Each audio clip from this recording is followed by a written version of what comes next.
Hello friends, welcome back to our YouTube channel GK with me. तो आज के इस वीडियो में हम पढ़ना स्टार्ट करने वाले हैं टीचिंग एप्टीट्यूड की सीरीज। आपको पता है इससे पहले मैं आपको 50 क्वेश्चंस की सीरीज कंप्लीट करा चुकी हूँ। अगर किसी ने वो क्लास नहीं देखी है तो आप प्लीज़ जाकर पहले वो क्लास देख लीजिए, आपके लिए बहुत यूज़फुल रहने वाली है। फिर चाहे आप किसी भी टीचिंग एग्जाम की तैयारी कर रहे हैं, वैसे ये क्लास जो है ये टाइप ऑफ मैराथन क्लास रहती है। अराउंड 1 आवर की क्लास होती है ये। इसमें मैंने आपको जैसे 50 क्वेश्चन टीचिंग एप्टीट्यूड के और 100 क्वेश्चन एसएसटी के हिस्ट्री के मैंने करा दिए थे। मैंने आपको बोला था कि नेक्स्ट क्लास में मैं आपको 50 क्वेश्चन टीचिंग एप्टीट्यूड के करा दूंगी और इसके साथ साथ नेक्स्ट क्लास में हम 100 क्वेश्चन या 50 क्वेश्चन की सीरीज में पॉलिटी के क्वेश्चन अटेम्प्ट कर लेंगे जो आपके एसएसटी के सिलेबस में दिए गए हैं। ठीक है, तो ऐसे ही हम नेक्स्ट क्लास में जैसे ज्योग्राफी के क्वेश्चंस रहेंगे, जैसे कुछ इकोनॉमिक्स के क्वेश्चन रहेंगे, तो वो सारे कंप्लीट करते जाएंगे। ठीक है, तो मैं ऐसी उम्मीद कर रही हूँ आपने 50 क्वेश्चन वाली जो टीचिंग एप्टीट्यूड की सीरीज है ये देख ली होगी। ये क्लास आपके चंडीगढ़ पीआरटी और इसके साथ साथ चंडीगढ़ टीजीटी के लिए भी उतनी ही इम्पोर्टेंट है, तो आप इस क्लास को देखना नहीं भूलिएगा। चाहे आप फिर पीआरटी की तैयारी कर रहे हैं और इसके साथ साथ चाहे आप टीजीटी की तैयारी कर रहे हैं, सभी के पॉइंट ऑफ व्यू से इंपॉर्टेंट रहने वाली है। तो जैसा कि आपको पता है 50 क्वेश्चन मैं आपको करा चुकी थी, इसके बाद हमारी नेक्स्ट 50 क्वेश्चन की सीरीज रह गई थी, तो उसको अब हम आज की क्लास में स्टार्ट करने वाले हैं। ये 50 क्वेश्चन जो मैंने कराए थे फुल एक्सप्लेनेशन के साथ में मैंने आपको कराए हैं, तो ये आपके लिए बहुत यूजफुल भी रहने वाले हैं। तो अभी हम आज की क्लास के हमारी नेक्स्ट सीरीज को कंटिन्यू करते हैं। क्वेश्चन नंबर 51 से हम हमारी क्लास को स्टार्ट करने वाले हैं। ठीक है, और बहुत सारे कैंडिडेट जो हैं वो मुझसे टीचिंग एप्टीट्यूड के नोट्स के बारे में पूछ रहे थे। नोट्स की जो नोट्स हैं वो उसके लिए मैंने आपको एक व्हाट्सएप नंबर दिया हुआ था, बट मेरा व्हाट्सएप जो है वो वर्क नहीं कर रहा है, तो उस पर तो आपको नोट्स नहीं मिलेंगे। आप टेलीग्राम चैनल ज्वाइन कर लीजिएगा। टेलीग्राम चैनल का लिंक आपको डिस्क्रिप्शन बॉक्स में या कमेंट सेक्शन में देखने को मिल जाएगा, और जो मतलब वहाँ पर आप मुझे अलग से मैसेज करेंगे तो आपको वहाँ पर नोट्स अवेलेबल हो जाएंगे। ठीक है, तो अब हम इस क्लास को स्टार्ट कर देते हैं क्वेश्चन नंबर 51 को। तो यहाँ पर लिखा है क्वेश्चन नंबर 51, कक्षा में शिक्षक की भूमिका डैश के रूप में होनी चाहिए। यानी कि देखिए, अगर आप टीचर बन रहे हैं तो आपको टीचर के बारे में सारी बातें पता होनी चाहिए। आपको ये पता होना चाहिए कि एक टीचर किस तरीके का होना चाहिए, टीचर का रोल क्या होना चाहिए। आप क्लासरूम में हैं तो आप किस तरीके का बिहेव करेंगे, तो आप कैसे टीचर बनेंगे। ठीक है, तो आपको वहां पर एक डेमोक्रेटिक टीचर की तरह बिहेव करना है, लोकतांत्रिक नेता की तरह बिहेव करना है। ठीक है, तो आपका रोल कैसा होना चाहिए, एक लोकतांत्रिक नेता की तरह होना चाहिए। अब यहाँ पर आप पूछेंगे कि लोकतांत्रिक नेता का यहाँ पर क्या मतलब है, यानी कि आप क्या करेंगे, आप बच्चों को उतना राइट देंगे कि बच्चे अपनी प्रॉब्लम जो है वो आपके सामने रख पाए। ठीक है, और जितनी भी प्रॉब्लम्स हैं आप उनकी वो सॉल्व कर पाए। ये नहीं है कि बच्चा आपके पास कोई प्रॉब्लम लेकर आया है और आप उसे चाटा मारकर भगा देते हैं, या आपका इतना ज्यादा कक्षा में खौफ है कि बच्चे आपसे प्रॉब्लम ही नहीं पूछ पाते हैं। आपको वहां पर डिक्टेटरशिप को लागू नहीं करना है, आपको वहां डेमोक्रेटिक रोल ही लागू करना है। ठीक है, ताकि आपको वहां पर बोलने में भी डर ना लगे। आप बच्चा जो है वो किसी भी तरीके की कोई भी प्रॉब्लम हो उसको आपके सामने प्रेजेंट कर पाए, आपसे पूछ पाए। तो आप कक्षा में कैसी भूमिका निभाएंगे, एक लोकतांत्रिक नेता की भूमिका निभाने वाले हैं। ठीक है, आई होप समझ में आ गया होगा ये क्वेश्चन। इसके बाद क्वेश्चन नंबर 52 हम कंटिन्यू करते हैं। शिक्षक के पेशेवर कौशल में कौन सा बिंदु शामिल नहीं है। ठीक है, तो यहाँ पर इसका एक पॉइंट दिया है कि जो टीचर होता है उसके जो उसका जो टीचिंग का जो प्रोफेशन है उसमें कौन सा कौशल जो है वो शामिल नहीं है। ठीक है, तो यहाँ पर राइट आंसर हो जाएगा इसका सामाजिक मामलों का संतोषजनक ज्ञान, क्योंकि आपका जो काम है वो क्या है, बच्चे को लर्निंग प्रोसेस को सिखाना है, क्योंकि ये आपकी लर्निंग प्रोसेस को प्रभावित नहीं करेगा। इसमें आत्मज्ञान, समर्पण, विश्वास, धैर्य, संरक्षण, संचार, विषय वस्तु का ज्ञान और अच्छी तरह प्रयोग करना शामिल है। आपको क्या होना चाहिए, सेल्फ नॉलेज होनी चाहिए, समर्पण की भावना होनी चाहिए, आप में आत्मविश्वास होना चाहिए, आपके अंदर सेल्फ कॉन्फिडेंस होना चाहिए, पेशेंस होना चाहिए। पेशेंस जो है मोस्ट इंपॉर्टेंट होता है। मान लीजिए आप टीच कर रहे हैं, छोटे बच्चे जो होते हैं वो हर बात को 10 बार भी पूछ लेते हैं, बार बार रिपीट करते रहते हैं। ठीक है, तो आपको अपना वहां पेशेंस नहीं खोना होता, बहुत पेशेंस से काम लेना होता है। कम्युनिकेशन स्किल्स आपकी अच्छी होनी चाहिए, आपकी किसी भी सब्जेक्ट पर पकड़ मजबूती अच्छी होनी चाहिए और उसका अच्छे से प्रयोग करना आना चाहिए। ठीक है, आई होप ये क्वेश्चन भी आपको अब समझ में आ गया होगा। इसके बाद हमारा नेक्स्ट क्वेश्चन है, अनुसंधान से पता चलता है कि डैश शिक्षक की प्रभावशीलता में प्रभावशीलता में योगदान नहीं करता है। ठीक है, तो रिसर्च से क्या पता चलता है? रिसर्च से पता चलता है कि जो वर्षों का अनुभव है वो शिक्षक की प्रभावशीलता में योगदान नहीं करता है। एक शिक्षक को ज्ञात कक्षा में अपने शिल्प के मूल सिद्धांतों पर विचार करने का अवसर नहीं मिलता, जो प्रभावी और सार्थक अधिगम और शिक्षण वातावरण में योगदान करते हैं। ठीक है, तो इसका ये राइट आंसर हो जाएगा। यहाँ पर क्या लिखा है? एक शिक्षक को ज्ञात कक्षा में अपने शिल्प के मूल सिद्धांतों पर विचार करने का अवसर नहीं मिलता है, जो प्रभावी और सार्थक अधिगम और शिक्षण वातावरण में योगदान करते हैं। ठीक है, इसके बाद नेक्स्ट क्वेश्चन है, ये आपका इंपॉर्टेंट क्वेश्चन है। ऐसे क्वेश्चन भी कई बार एग्जामिनर जो है वो बनाकर आपसे पूछ लेता है। जिस गांव में आप शिक्षक के रूप में संलग्न है, यानी कि कोई गांव है जहां पर आप एक टीचर की तरह है, मतलब टीचर है, ठीक है, उस गांव के लोगों के बीच बहुत ज्यादा तनाव की समस्या है, तो आप शिक्षक के रूप में आपका क्या कर्तव्य होगा? ऐसे से क्वेश्चन ना आपके इंटरव्यू वगैरह, जैसे आगे अपकमिंग इंटरव्यू वाले एग्जाम देते हैं आप, उनमें भी पूछे जा सकते हैं। तो इसको ध्यान से सुनिएगा। मान लीजिए आपकी पोस्टिंग कहीं किसी गांव में है और उस गांव के लोगों के बीच में क्या हो गया? बहुत ज्यादा तनाव है, तो शिक्षक के रूप में आपका क्या कर्तव्य होगा? और एक बात मैं और आपको बता देती हूँ, कई जो स्टूडेंट है वैसे कहते हैं कि हमें साफ नहीं दिखाई देता, तो आप ऐसा कीजिए, करा कीजिए, जो ये जिस मोड में मैं पढ़ाती हूँ इस मोड को चेंज कर लिया कीजिए। ठीक है, यानी कि यहाँ ऑप्शन देखने को मिलेगा आपको साइड में एक, उससे आप इसकी स्क्रीन को रोटेट कर सकते हैं एंड देन आपको बिल्कुल क्लियर दिखाई देगा। अगर आप स्क्रीन को रोटेट कर लेंगे, अपना फोन रोटेट करेंगे तो ठीक है। यहाँ पर स्क्रीन छोटी होती है तो हमें अक्षर छोटे दिखाई देते हैं, बट जब आप रोटेट करके इसे देखेंगे तो आपको बिल्कुल सही दिखाई देगा। अब कुछ कैंडिडेट ऐसे थे जो बोल रहे थे पीपीटी से पढ़ा दीजिए। पीपीटी में इतने क्वेश्चंस मैं टाइप नहीं कर पाऊंगी, बट मैं कोशिश करूंगी आगे आपको ये सेशन आपका ऐसे ही कंप्लीट करा देती हूँ। मान लीजिए आगे इसके आगे आप किसी अदर टीचिंग एग्जाम की प्रिपरेशन करते हैं, तब हम पीपीटी के थ्रू पढ़ना स्टार्ट करेंगे। ठीक है, तो अभी आपके जो चंडीगढ़ पीआरटी का एग्जाम है तब तक हम इन्हीं से पढ़ लेते हैं, क्योंकि हमारे पास टाइम भी कम है। अगर पीपीटी पर बनाने लगूंगी तो भी मुझे इतनी ज्यादा पीपीटी की नॉलेज भी नहीं है, तो उसमें बहुत ज्यादा टाइम कंज्यूम हो जाएगा। ठीक है, तो ये क्वेश्चन जो है ये हम दोबारा से रिपीट कर लेते हैं। अब जिस गांव में आप शिक्षक के रूप में संलग्न हैं, उस गांव में लोगों के बीच क्या है? तनाव की स्थिति है। शिक्षक के रूप में आपका कर्तव्य क्या है? तो आप क्या करेंगे? वहां पर वैचारिक असमानताओं की खोज करेंगे, क्योंकि कहीं पर भी अगर आपको मतभेद देखने को मिलेगा तो आप क्या फाइंड आउट करेंगे कि इनके जो वैचारिक मतभेद है, वैचारिक असमानताएं हैं, वो किस चीज को लेकर है। ठीक है, उन सब चीजों की आप क्या करेंगे? खोज करेंगे, जिसे आप अपने कर्तव्य के रूप में करने में सक्षम हो सकते हैं। शिक्षक कैसा होता है? निष्पक्ष होते हैं और एक दूसरों के साथ ग्रामीणों की समस्याओं को सुन सकते हैं और उसे देख सकते हैं।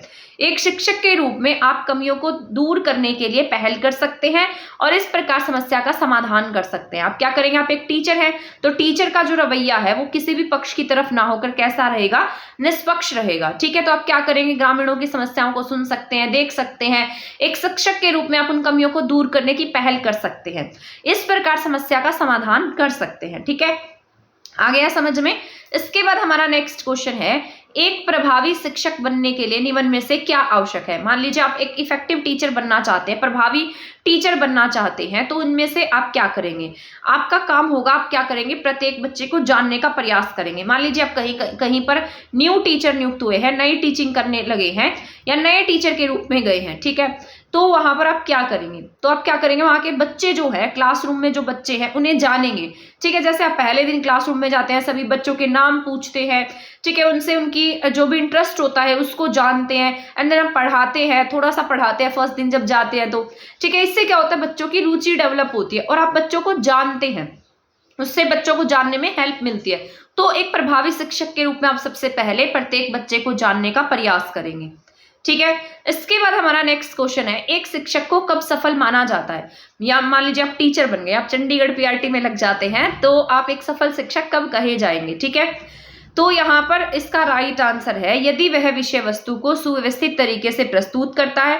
मान लीजिए आप टीचर लग गए हैं और अब आपके पास में आपका जो टॉपिक है, विषय वस्तु है, उसको बहुत अच्छे तरीके से क्या करेंगे? प्रेजेंट करेंगे और छात्रों के भविष्य को आकार प्रदान करने और ढालने की एक महत्वपूर्ण जिम्मेदारी का वहन करते हैं। ठीक है, छात्रों के भविष्य को क्या करेंगे? आकार प्रदान करेंगे, उनको मतलब जैसे अब जो बच्चे हैं उनका फ्यूचर डेवलप करने की कोशिश करेंगे और ढालने की एक महत्वपूर्ण जिम्मेदारी का वहन करते हैं। ठीक है, आ गया समझ में? आप विषय वस्तु को अच्छे से प्रेजेंट करेंगे, इसके साथ साथ बच्चों के फ्यूचर को डेवलप करने में मदद करेंगे।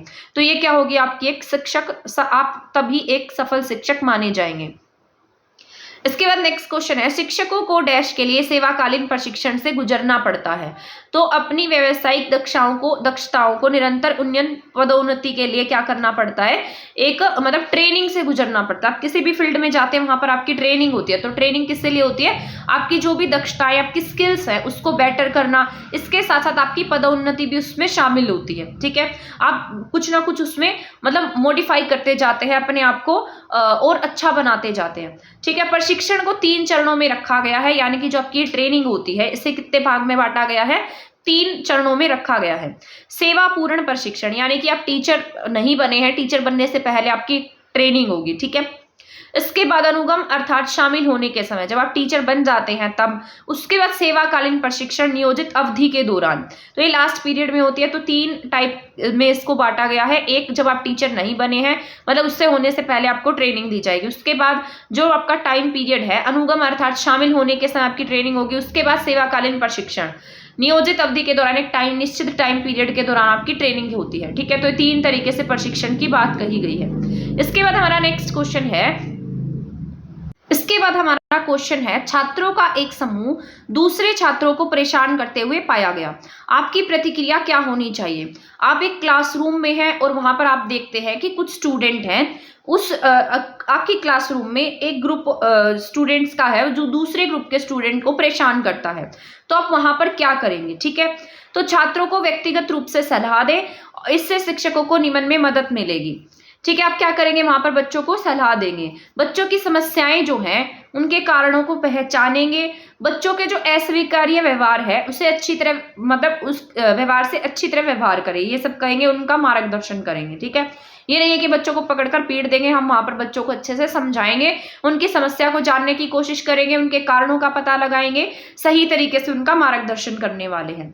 ठीक है, तो आप यहाँ पर ये नहीं है कि आप बच्चों को जाएंगे और 4 डंडे लगा देंगे, तो ये सब काम नहीं करना है। इसके बाद नेक्स्ट क्वेश्चन है, वह शिक्षण सहायक सामग्री जिसमें केवल स्वर्ण बोध शामिल होता है डैश, ये क्या कहलाता है, जिसमें सिर्फ सुनने वाला शामिल होता है, तो उसे हम क्या कहते हैं, श्रव्य सहायक सामग्री के नाम से जानते हैं। अब इसके कुछ एग्जाम्पल हैं, जैसे फ्लैश कार्ड है, जैसे कोई पिक्चर है, मानचित्र है, तो ये सब किस में आता है, शिक्षण सहायक सामग्री में आता है, श्रव्य सामग्री में आता है, जिसे आप देखकर कुछ सीख सकते हैं। एक शिक्षक अपने शिक्षण में दृश्य श्रव्य दृश्य साधन और शारीरिक गतिविधियों का उपयोग करता है, क्योंकि वे डैश। ठीक है, एक शिक्षक है वो अपने शिक्षण में किसका यूज कर रहा है, श्रव्य सामग्री का भी और इसके साथ साथ दृश्य सामग्री का भी प्रयोग कर रहा है, मतलब सुनने वाला और देखने वाले दोनों साधनों का यूज करता है और शारीरिक गतिविधियों का भी उपयोग करता है। ऐसा क्यों होता है, क्योंकि अधिगम को बढ़ाने के लिए अधिक से अधिक इंद्रियों का उपयोग किया जाता है। मतलब आप लर्निंग करना चाहते हैं तो आप जितनी ज्यादा अपनी जो भी ज्ञान इंद्रियां हैं उनका यूज करेंगे। ठीक है, तो आप लर्निंग जो है वो अच्छे से कर पाएंगे। ठीक है, तो इसके जैसे आप मान लीजिए देख रहे हैं, बोर्ड पर सिर्फ देख रहे हैं, उसके साथ साथ आप सुन रहे हैं। ठीक है, तो मान लीजिए आप क्लासरूम में हैं, जैसे मान लो आप क्लासरूम में हैं, आपकी टीचर ना एक स्टेटमेंट लेकर आती है और वो सिर्फ आपको बोलकर पढ़ा देती है, उसके साथ साथ और मतलब जैसे आजकल डिजिटल बोर्ड्स आ गए, डिजिटल बोर्ड्स के माध्यम से वो आपको पिक्चर भी दिखा देती है, तो ये पिक्चर और साथ साथ ये जो सुना हुआ था, इन दोनों से आपकी क्लैरिटी और ज्यादा बढ़ जाती है। ठीक है, तो इस प्रकार इससे क्या होता है, आपकी जो लर्निंग प्रोसेस है वो ज्यादा यूजफुल हो जाता है, मतलब आप अच्छे से लर्न करने लगते हैं चीजों को। तो ये हो जाता है आपका राइट आंसर।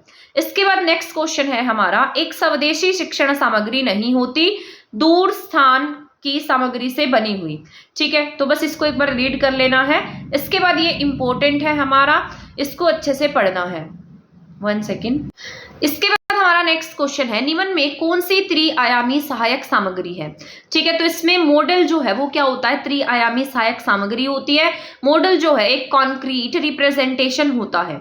ठीक है, इसके बाद हमारा नेक्स्ट क्वेश्चन है, कक्षा में शिक्षण सहायक सामग्री का उपयोग क्यों किया जाता है? आप किसी क्लासरूम में टीचिंग लर्निंग मटेरियल्स का यूज क्यों करते हैं? आपके जैसे एक चैप्टर दिया गया है, वो फैसिलिटीज वाला टॉपिक जो है सबसे पहले ही दिया गया, शायद वो यही टीएलएम से रिलेटेड है, इसलिए मैंने उसको अलग नहीं कराया था, क्योंकि वो किससे रिलेटेड, आपके टीएलएम टीचिंग लर्निंग मटेरियल जैसा ही सेम टू सेम टॉपिक है। ठीक है, तो अगर आप टीएलएम कर लेते हैं तो वो टॉपिक आपका कवर है। तो यहाँ पर यही क्वेश्चन पूछा गया है कि कक्षा में शिक्षण सहायक सामग्री का उपयोग क्यों करते हैं। ठीक है, विशिष्ट अधिगम परिस्थितियों के निर्माण के लिए हम क्या करते हैं, टीएलएम का यूज करते हैं, ताकि हमारी जो टीचिंग है वो क्या हो सके, इफेक्टिव हो सके। हम अपनी जो जितनी भी हमारा पढ़ाने का तरीका है उसको क्या बना सके, इफेक्टिव बना सके, जिससे कि बच्चे जो है उसे बहुत अच्छे से समझ सके, बच्चों को चीजें जो है वो काफी टाइम तक याद रहें। तो ये क्या होती है, विशिष्ट अधिगम परिस्थितियों के निर्माण के लिए शिक्षण को पाठ को प्रभावी ढंग से प्रस्तुत करने में क्या मिलती है, मदद मिलती है। इसके बाद नेक्स्ट क्वेश्चन है, निम्न में से कौन सा कथन शिक्षा में आईसीटी का प्रभाव है। ठीक है, तो यहाँ पर ये आपको याद रखना है। ठीक है, तो इसका आंसर हो जाएगा निष्क्रिय शिक्षार्थियों को सक्रिय शिक्षार्थियों में बदल देना। यानी कि जो बच्चे जो पैसिव है, मतलब यानी कि जो एक्टिव नहीं है, जो क्लासरूम में अच्छे से बात नहीं करते हैं, अच्छे से बोलते नहीं है, कोई भी क्वेश्चन पूछते हैं तो अब वो एक्टिव पार्टिसिपेंट नहीं है, तो आप क्या करेंगे, उन्हें पैसिव जो पार्टिसिपेंट है उन्हें एक्टिव पार्टिसिपेंट में चेंज कर देंगे। आ गया समझ में इतना जितना मैं समझा रही हूँ आपको? आई होप ये क्वेश्चंस जो हैं वो समझ में आ रहे होंगे। इसके बाद हमारा क्वेश्चन 65 है, कौन सा विश्वविद्यालय भारत में आईसीटी आधारित शिक्षण अधिगम में अग्रणी है। तो ये आपको याद रखना है, कौन सी ऐसी यूनिवर्सिटी है जो भारत में आईसीटी बेस्ड टीचिंग लर्निंग में अग्रणी है। तो ये जो इग्नू यूनिवर्सिटी है, जिसका पूरा नाम इंदिरा गांधी राष्ट्रीय मुक्त विश्वविद्यालय है, तो ये किसमें अग्रणी है, आपके आईसीटी में अग्रणी है। ठीक है, तो कौन सा विश्वविद्यालय भारत में आईसीटी आधारित शिक्षण अधिगम में अग्रणी है, तो इंदिरा गांधी राष्ट्रीय मुक्त विश्वविद्यालय आईसीटी बेस्ड टीचिंग में क्या है, अग्रणी है। ये याद रखना है, इंपॉर्टेंट क्वेश्चन है, क्योंकि आपके एग्जाम में आईसीटी का टॉपिक बहुत स्पेशली मेंशन किया गया है, तो इसको आपको अच्छे से करके जाना है। इसके बाद हमारा नेक्स्ट क्वेश्चन है, भारत सरकार की विद्यालय योजना में आईसीटी को किस वर्ष में कंप्यूटर सहायक उपकरण अधिगम प्रक्रिया के माध्यम से छात्रों को सिखाने के लिए प्रयोग किया गया था। यानी कि जो ये आईसीटी है, आईसीटी को कौन से वर्ष में कंप्यूटर सहायक उपकरण अधिगम प्रक्रिया के माध्यम से छात्रों को सिखाने के लिए यूज किया गया। तो इसका राइट आंसर क्या रहने वाला है, 2004। ठीक है, तो इसका आंसर क्या हो जाएगा, 2004 रहने वाला है। ठीक है, आई होप समझ में आ गया होगा। तो 2004 में से क्या किया गया, शामिल किया गया। तो आईसीटी कब शामिल होता है, 2004 में शामिल हो जाता है। इसके बाद हमारा क्वेश्चन नंबर 67 है, आईसीटी के कारण शिक्षा में प्रतिमान परिवर्तन का सबसे अच्छा उदाहरण क्या है। तो आईसीटी के कारण शिक्षा में जो प्रतिमान परिवर्तन है उसका सबसे अच्छा कारण क्या है, शिक्षक केंद्रित दृष्टिकोण से छात्र केंद्रित दृष्टिकोण में परिवर्तन। ठीक है, तो आईसीटी के कारण जो शिक्षा में परिवर्तन है उसका सबसे अच्छा उदाहरण है कि आप शिक्षक केंद्रित यानी कि जो टीचर सेंटर्ड दृष्टिकोण है उससे आप किसकी तरफ लेकर जाएंगे, चाइल्ड सेंटर जो दृष्टिकोण है उसमें चेंज कर देंगे। ठीक है, तो ये आईसीटी क्या करता है, मतलब टीचर सेंटर से चाइल्ड सेंटर की तरफ जाता है। ठीक है, तो ये आई होप समझ में आ गया होगा। और कब लेकर आए थे इसे आईसीटी में, एड कब क्या था, 2004 में। विकासशील देशों में आईसीटी निम्न में से कौन से बच्चों के लिए शिक्षा के अनुभव को बढ़ाने की क्षमता रखती है। यानी कि जैसे हमारे देश जो है, हमारा देश कैसा है, विकासशील देश है। ठीक है, हमारा देश विकसित देश नहीं है, कैसा है, विकासशील देश है। इसमें आईसीटी निम्न में से कौन से बच्चों के लिए शिक्षा के अनुभव को बढ़ाने की क्षमता रखती है। तो यहाँ पर ये जो आईसीटी है वो कौन से बच्चों के अनुभव को बढ़ाएगी। तो यहाँ पर इसका राइट आंसर हो जाएगा, जैसे ग्रामीण क्षेत्रों में जो बच्चे रहते हैं, दूरस्थ स्थानों में रहने वाले बच्चे हैं। तो आज आपने देखा होगा, जैसे आप अब यहाँ पर आप पढ़ रहे हैं तो ऑनलाइन टीचिंग कर रहे हैं, ये भी एक टाइप ऑफ आप आईसीटी में ही काउंट कर सकते हैं, क्योंकि टेक्नोलॉजी का ही पार्ट है ये। ठीक है, तो मान लीजिए कुछ ऐसे, जैसे पहले बहुत सारे स्टूडेंट होते थे जहां तक एजुकेशन नहीं पहुंच पाती थी, ग्रामीण इलाकों में एजुकेशन नहीं पहुंच पाती थी। आज आप क्या करते हैं, आपको कहीं जाने की जरूरत नहीं होती, आप कहीं भी कोचिंग भी जो है वो ऑनलाइन ले सकते हैं। ठीक है, यूट्यूब का सोर्स यूज कर सकते हैं। दूर जो स्थान थे जहां से बच्चे पढ़ने नहीं आ सकते थे, तो उनके लिए भी यूजफुल हो गया। ठीक है, इसके साथ साथ विशेष अधिगम वाले बच्चे जो है वो भी पढ़ सकते हैं। ठीक है, या फिर जिनको शारीरिक फिजिकली कोई भी अक्षमता है, जो बहुत ज्यादा बाहर नहीं आ सकते, वो घर पर रहकर भी अब पढ़ सकते हैं। तो विकासशील देशों में आईसीटी इन सभी फैक्टर्स में, इन सभी एरियाज में शिक्षा के अनुभव को बढ़ाने की क्या रखती है, क्षमता रखती है। तो आईसीटी देखो कितना ज्यादा यूजफुल रहा है और आगे भी इसके बहुत ज्यादा चांसेस है यूजफुल रहने की। अब आगे आने वाले टाइम में तो एआई का भी बहुत ज्यादा यूज हो जाएगा। तो ये जो आईसीटी है, ये जो इंटरनेट है और ऑनलाइन टीचिंग है, इसका जो फैक्टर है वो आपको आगे बढ़ता हुआ ही देखने को मिलने वाला है। इसके बाद हमारा नेक्स्ट क्वेश्चन है मेमोरी लेवल ऑफ टीचिंग, जिसे हम एमएलटी के नाम से जानते हैं। मैंने आपको टीचिंग के 3 लेवल्स बताए थे, जिसमें सबसे पहले स्मृति स्तर बताया था, फिर उसके बाद में अंडरस्टैंडिंग लेवल था, फिर उसके बाद में चिंतनशील स्तर था। आई होप आपने वो क्लासेस देखी होंगी और आपको वो सारा समझ में आया होगा और आपका यहाँ पर रिवीजन भी हो रहा होगा। तो यहाँ पर मैंने लिखा है memory level of teaching. MLT के संबंध में कौन सा कथन गलत है? शिक्षण का स्मृति स्तर मुख्य रूप से प्रचलित सामाजिक आर्थिक स्थितियों पर निर्भर करता है।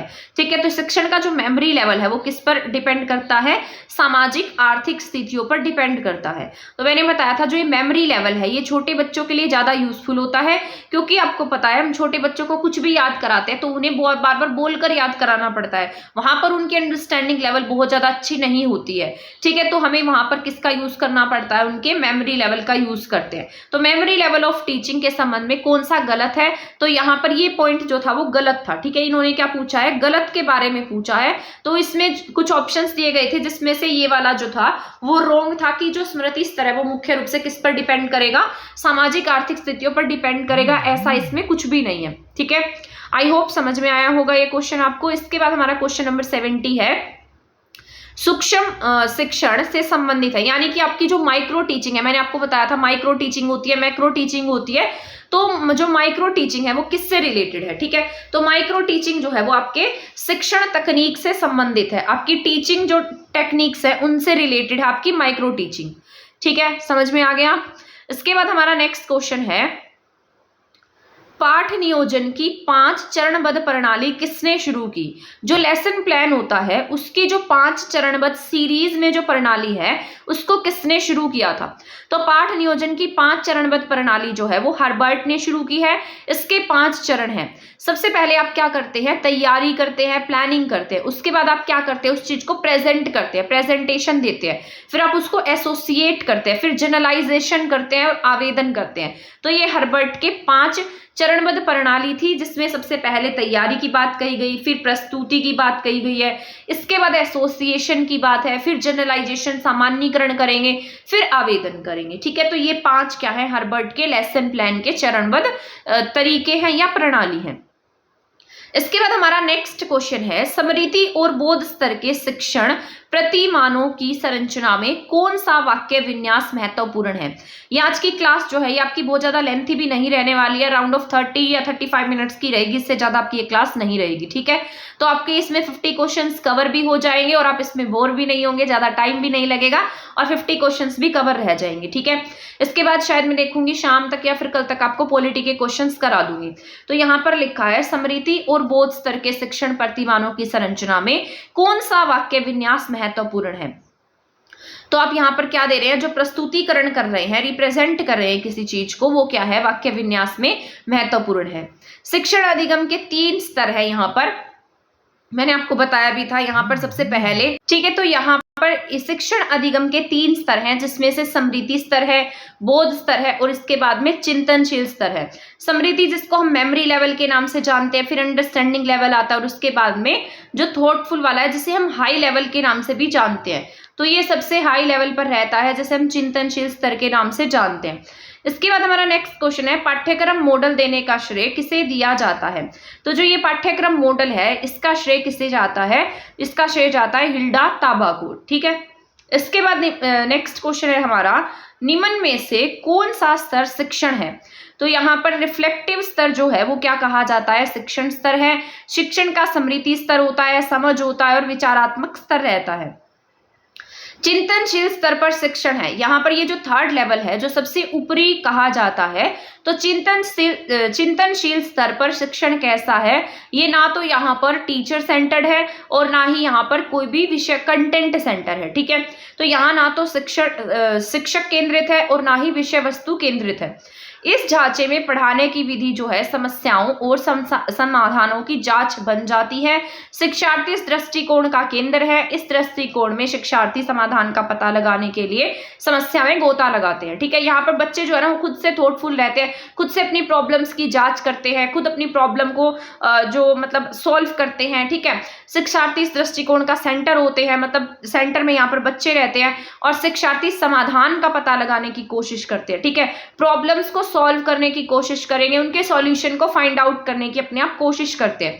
तो इसे किस नाम से जानते हैं, चिंतनशील स्तर के नाम से जानते हैं। इसके बाद हमारा नेक्स्ट पॉइंट है आदर्शवाद के अनुसार शिक्षा का उद्देश्य है, यानी कि आइडियलिज्म के अनुसार शिक्षा का उद्देश्य क्या है, व्यक्तित्व में निहित व्यक्तियों का पूर्ण विकास करना। ठीक है, तो आइडियलिज्म जो है इसके अनुसार शिक्षा का उद्देश्य क्या है, हम क्या करेंगे, व्यक्तित्व में निहित जितनी भी शक्तियां हैं उनका पूर्ण विकास करना। इसके बाद हमारा क्वेश्चन है नेक्स्ट क्वेश्चन नंबर 82। तो हमारे थोड़े से ही क्वेश्चन रह गए अब। तो ये क्वेश्चन है शिक्षा का संकीर्ण अर्थ यह है कि शिक्षा क्या होगी, कुछ लक्ष्यों को प्राप्त करने के लिए संस्था तक सीमित है। ठीक है, तो आप क्या करते हैं, यहाँ पर जो संकीर्ण अर्थ की बात कही गई है, तो संकीर्ण अर्थ इसका यहाँ पर क्या है कि हम कुछ जो हमारे टारगेट्स है उसको अचीव करने के लिए एक संस्था तक सीमित है। तो ये शिक्षा का संकीर्ण अर्थ है। इसके बाद नेक्स्ट क्वेश्चन है बाल केंद्रित शिक्षा का उद्देश्य क्या है, यानी कि चाइल्ड सेंटर्ड एजुकेशन जो है उसका जो उद्देश्य है वो क्या रहने वाला है। ठीक है, तो चाइल्ड सेंटर्ड एजुकेशन आपने पढ़ा भी होगा, मैंने आपको बताया भी था, जहां पर बच्चा जो है वो एक्टिव पार्टिसिपेंट की तरह रहता है, टीचर पैसिव रहता है। तो यहाँ पर क्या होता है, चाइल्ड सेंटर्ड एजुकेशन होता है। तो इसका उद्देश्य क्या है, यहाँ पर हम क्या करेंगे, तो यहाँ बच्चों को उनकी जरूरतों और रुचियों को संतुष्ट करने के लिए क्या करेंगे, मार्गदर्शन करेंगे। तो यहाँ पर बच्चों को उनकी जरूरत और उनकी रुचियों को संतुष्ट करने के लिए यहाँ पर उनका मार्गदर्शन किया जाएगा। इसके बाद हमारा नेक्स्ट क्वेश्चन है जैसे बच्चा जो है वो परिवार द्वारा बच्चे को किस प्रकार की शिक्षा दी जाती है। आप फैमिली में हैं, अब मान लीजिए आप छोटे, आपके घर में कोई छोटे बहन भाई हो आपके, तो आप क्या करेंगे, आपकी फैमिली में छोटे बच्चे, तो आप क्या करेंगे यहाँ पर उन्हें किस प्रकार की वो बच्चे जो है आपकी फैमिली में कैसे शिक्षा प्राप्त करते हैं। यानी कि जब तक बच्चे स्कूल नहीं जाते हैं, घर पर रहते हैं, तो घर पर रहकर परिवार द्वारा बच्चों को कौन सी शिक्षा दी जाती है, तो वहां पर बच्चे अनौपचारिक शिक्षा ग्रहण करते हैं। इनफॉर्मल एजुकेशन जो है वहां पर बच्चों के द्वारा प्राप्त की जाती है।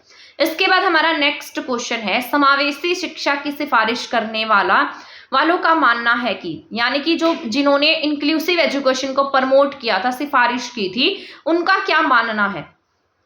तो आपको पता है, मैंने आपको बताया था इंक्लूसिव एजुकेशन जो है वहां पर हम बच्चों का सेग्रीगेशन नहीं करेंगे, वहां पर हम बच्चों के साथ अलगाव की स्थिति पैदा नहीं करेंगे। वहां पर चाहे किसी भी टाइप के बच्चे होंगे उन्हें एक ही क्लासरूम में पढ़ाएंगे।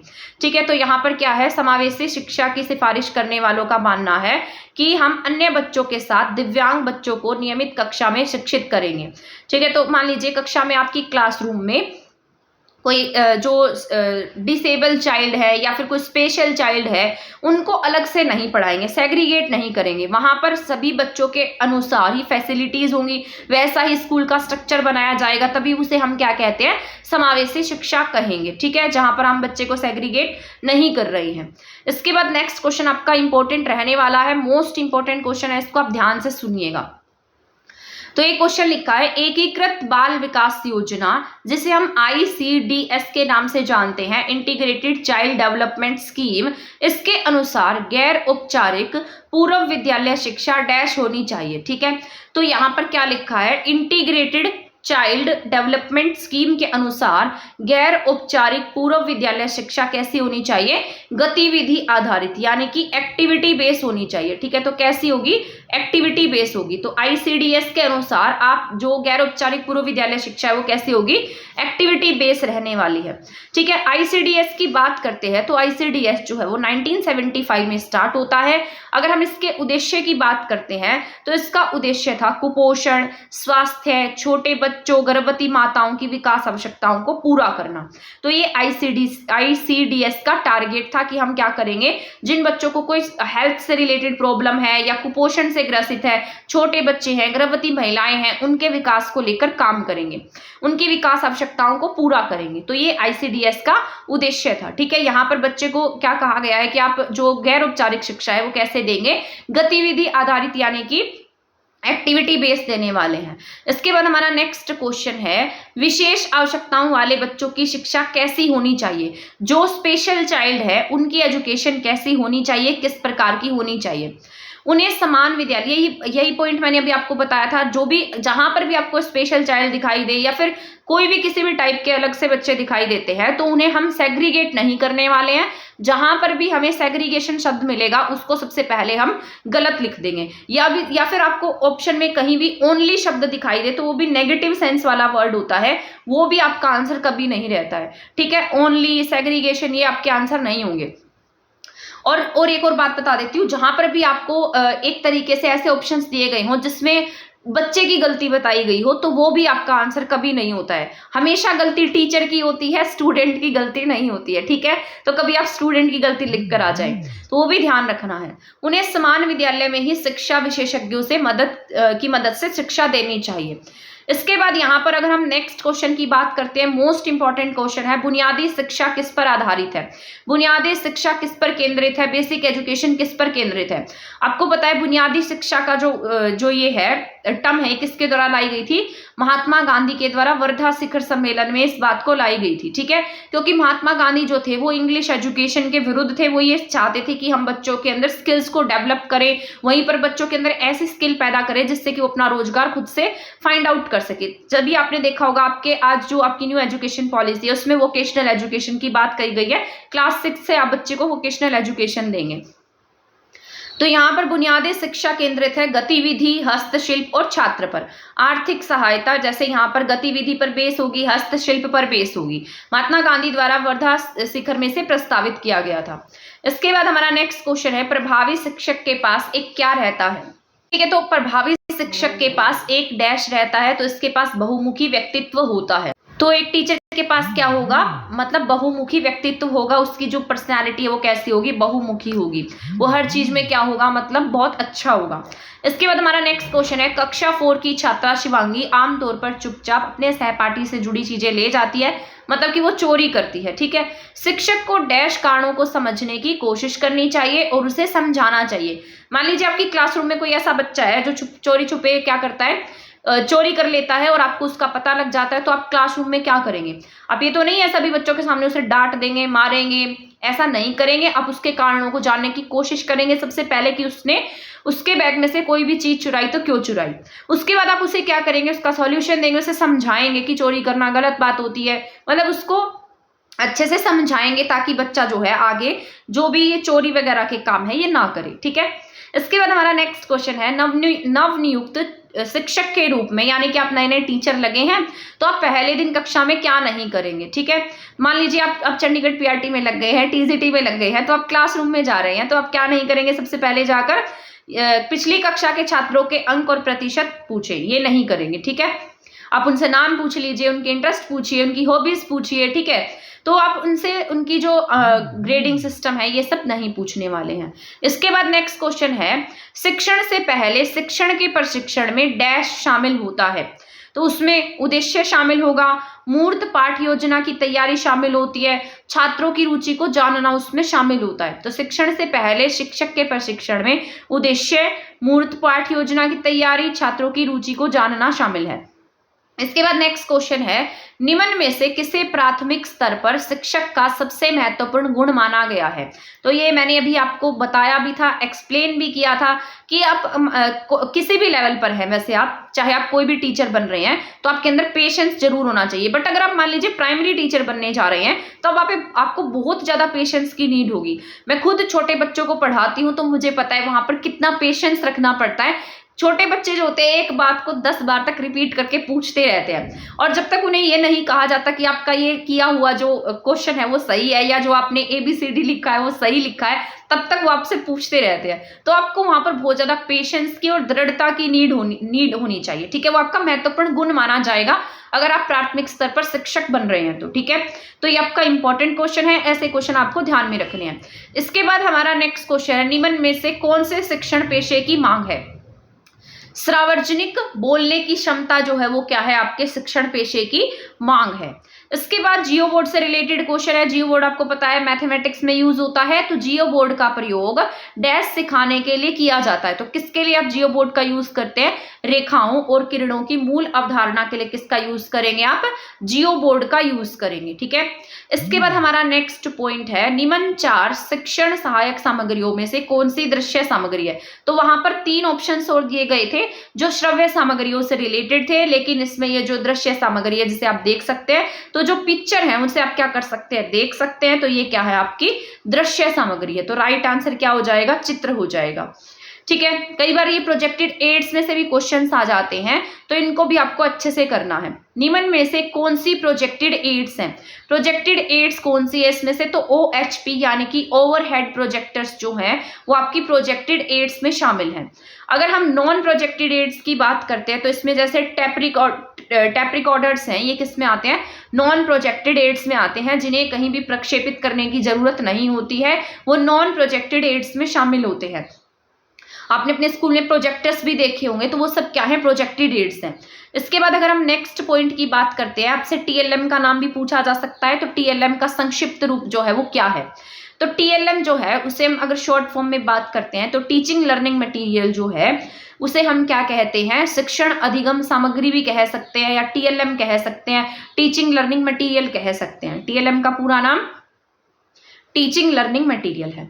इसके बाद नेक्स्ट की बात कर लेते हैं, बुलेटिन बोर्ड की बात करते हैं, तो बुलेटिन बोर्ड भी आपके टाइप ऑफ प्रोजेक्टेड एड्स में शामिल है, तो ये क्या है, प्रोजेक्टेड एड्स का एक टाइप होता है। इसके बाद हमारा नेक्स्ट क्वेश्चन लास्ट क्वेश्चन है। मुझे पता है आप इसी इंतजार में है कि ये लास्ट क्वेश्चन कब खत्म हो, कब हमारी क्लास खत्म हो, कब हम इस क्लास को छोड़कर जाए, है ना। तो इसको पढ़ लो, सुन लो, क्योंकि पेपर में आपका थोड़ा ही टाइम रहता है और मैं ऐसी उम्मीद कर रही हूँ कि आपका पेपर बहुत अच्छा होना चाहिए। जितना आपने पढ़ा है ना, मैं तो कहती हूँ जितना मैंने पढ़ाया उसमें से आ जाए तो कितनी अच्छी बात होगी, है ना।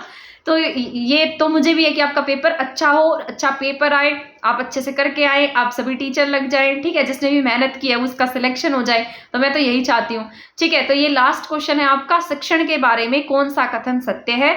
तो शिक्षण क्या करता है, आपकी लर्निंग को सरल बनाता है, सुगम बनाता है, इजी बनाता है, इंटरेस्टिंग बनाता है। ठीक है, जैसे पता है आपको पता है अलग अलग टीचिंग मेथड्स भी होते हैं, वो क्या करते हैं, वो भी टीचिंग को सुगम बनाते हैं। ठीक है, सभी के पढ़ाने का तरीका अलग अलग होता है, तो जो शिक्षण है वो हमारे अधिगम को सुगम बनाने का काम करता है, सरल बनाने का काम करता है। तो ये आपका 100 क्वेश्चन जो थे, 100 क्वेश्चन की सीरीज जो थी वो यहाँ पर खत्म हो गई है। मैं ऐसी उम्मीद कर रही हूँ आपको ये 100 क्वेश्चन सीरीज जो है वो समझ में आ गई होगी, आपके लिए यूजफुल रही होगी, और आपने इससे पहले वाली सीरीज भी जो है वो देख ली होगी। ठीक है, अब हम नेक्स्ट वीडियो में मिलने वाले हैं हमारे नेक्स्ट कंटेंट के साथ। नेक्स्ट क्लासेस में मैं आपको SST की क्लासेस कराने वाली हूँ, और आप मुझे बार बार कहते रहते हैं कंप्यूटर करा दीजिए, ठीक है, साइंस करा दीजिए। तो जो मेरे सब्जेक्ट हैं वो सिर्फ मैं आपको पढ़ा रही हूँ, जो मैं पढ़ा सकती हूँ वो मैंने आपको पढ़ाने की पूरी कोशिश की है। मैं आपको करंट अफेयर्स पढ़ाया है, SST पढ़ाई है, टीचिंग एप्टीट्यूड पढ़ाया है, तो ये 3 सब्जेक्ट जो मेरे अच्छे थे वो मैंने आपको पढ़ा दिए हैं। अब जिस सब्जेक्ट पर मुझे बहुत अच्छे से आता ही नहीं होगा तो मैं आपको कैसे पढ़ा पाऊंगी। ठीक है, तो गलत पढ़ाने से तो अच्छा है ना, लिमिटेड ही पढ़ाओ और लिमिटेड ही पढ़े, है ना। बाकी सारे सब्जेक्ट तो मैं एक टीचर नहीं पढ़ा सकता, आप भी सभी सब्जेक्ट नहीं पढ़ा सकते। ठीक है, तो जितने सब्जेक्ट मैं आपको पढ़ा पाती हूँ वो सारे ही मैंने आपको कराए हैं, जितने मैं करा सकती हूँ। और मैं ऐसी उम्मीद करती हूँ कि आपका एग्जाम अच्छा होगा। अभी आपके एग्जाम का टाइम है, आप बहुत थोड़े स्ट्रेस में भी होंगे। एक वीडियो बनाऊंगी जिसमें मैं आपको सारा बताऊंगी, आपको अपना एग्जाम कैसे अटेम्प्ट करना है, और अभी 10 डेज से पहले आपको क्या क्या कर लेना है। ठीक है, क्योंकि आई थिंक आपका एग्जाम 28 को है, मैंने देखा नहीं है ध्यान से, बट मैं अभी चेक करूंगी कि आपका एग्जाम कब है। एंड देन उसके बाद फिर मैं एक वीडियो बनाऊंगी जिसमें एग्जाम को कैसे अटेम्प्ट करना है, नेगेटिव मार्किंग से कैसे बचना है, और इन 10 डेज में अपने माइंड को कैसे रिलैक्स रखना है। ठीक है, और इन 10 डेज में हमें क्या क्या अच्छे से पढ़ लेना है, कौन से ऐसे सब्जेक्ट है जिस पर फोकस्ड रहना है, तो सारा का सारा मैं आपके साथ डिस्कस करूंगी। तो आप चैनल के साथ बने रहिएगा। चैनल को सब्सक्राइब नहीं किया तो सब्सक्राइब कर देना पहली बात तो। और अगर मान लीजिए आगे आप किसी अदर एग्जाम की प्रिपरेशन करते हैं, जैसे DSSB का भी एग्जाम आ रहा है, तो उसकी प्रिपरेशन कर रहे हैं, तो भी आप चैनल के साथ बने रहिएगा। आपको चैनल पर बहुत सारा कंटेंट देखने को मिलेगा और वो कंटेंट आपके लिए यूजफुल भी रहेगा। ठीक है, तो अब हम मिलेंगे नेक्स्ट क्लास में नेक्स्ट टॉपिक के साथ। तब तक आप हमारे चैनल के साथ बने रहें। चैनल को सब्सक्राइब नहीं किया है तो प्लीज सब्सक्राइब कर दे, वीडियो को शेयर कर दे। तब तक के लिए थैंक यू, धन्यवाद। मिलेंगे नेक्स्ट वीडियो में।